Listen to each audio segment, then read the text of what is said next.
Welcome back to On Point's West Coast edition. Ed DeRosa alongside James Scully. And James, as the road to the Kentucky Derby presented by Woodford Reserve heads to California, a distinct West Coast flavor to our top 10 lists. There is, yes, and we get American Pharoah this weekend. It's the second scoring race in the chase, a final major prep for the Breeders' Cup Juvenile.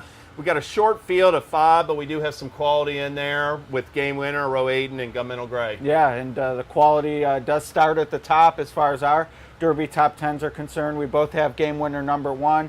I was impressed with the Mar Futurity. Roadster was supposed to be Baffert's big horse. Thought Game Winner was clearly better than him, and he wore down the pace setter Row Aiden, who I definitely thought had a decent run and decent trip, but Game Winner got the best of him on the outside, and I expect even better performance stretching out to 2 turns. Yeah, I'm in agreement with you there. By Candy Ride out of an AP Indy mare. His second maternal dam was a multiple grade 1 winner at 1.25 miles. So the pedigree's there. Love the debut win, and the Mar Futurity was put more to a test and proved up to the challenge, determinedly winning by about 1.5 lengths, and just a really good progression, and really excited to see what he can do at 2 turns. Yeah, well, we're excited about his Derby prospects. As I said, number 1 for both of us.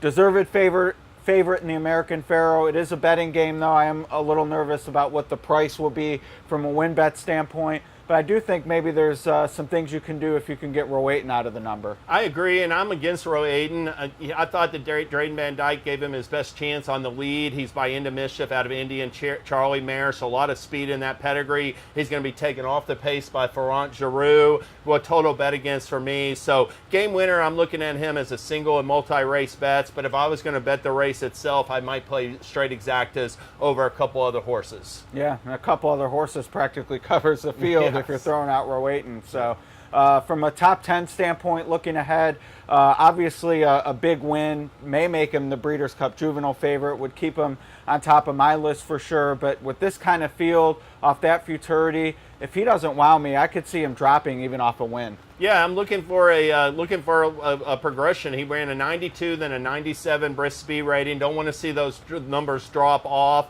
And if he does win impressively, got to think he's got a great chance to be the favorite in the Breeders' Cup Juvenile. I will say that there's always a little bit of a question, how these horses are going to stretch out in distance, yeah. And we're going to get a much, that's part of the excitement at this time. Yeah, no question about that, and some excitement next week with the Champagne and Breeders' Futurity at Belmont and Keeneland respectively. And I'd be shocked, James, we only have 5 this week. I could see a 14-horse field at Keeneland for the Futurity. Yeah, really. I was just stunned that there was only 4 of the horses in the Mar Futurity are even maiden winners after all these maiden races at Del Mar. So hoping to see a lot of those Saratoga maiden winners come back in both the Champagne and Breeders' Futurity. We know that Steve Asmussen, Brad Cox, and Mark Cassidy ran good horses at Ellis as well. Yeah, good so point. Yeah, I expected full fields and better betting races next weekend. And Indiana Grand has a lot of maiden races. Yeah. Arlington. Some polytrack horses might try dirt. So yeah, Keeneland definitely a full field. One last look at our top 10s.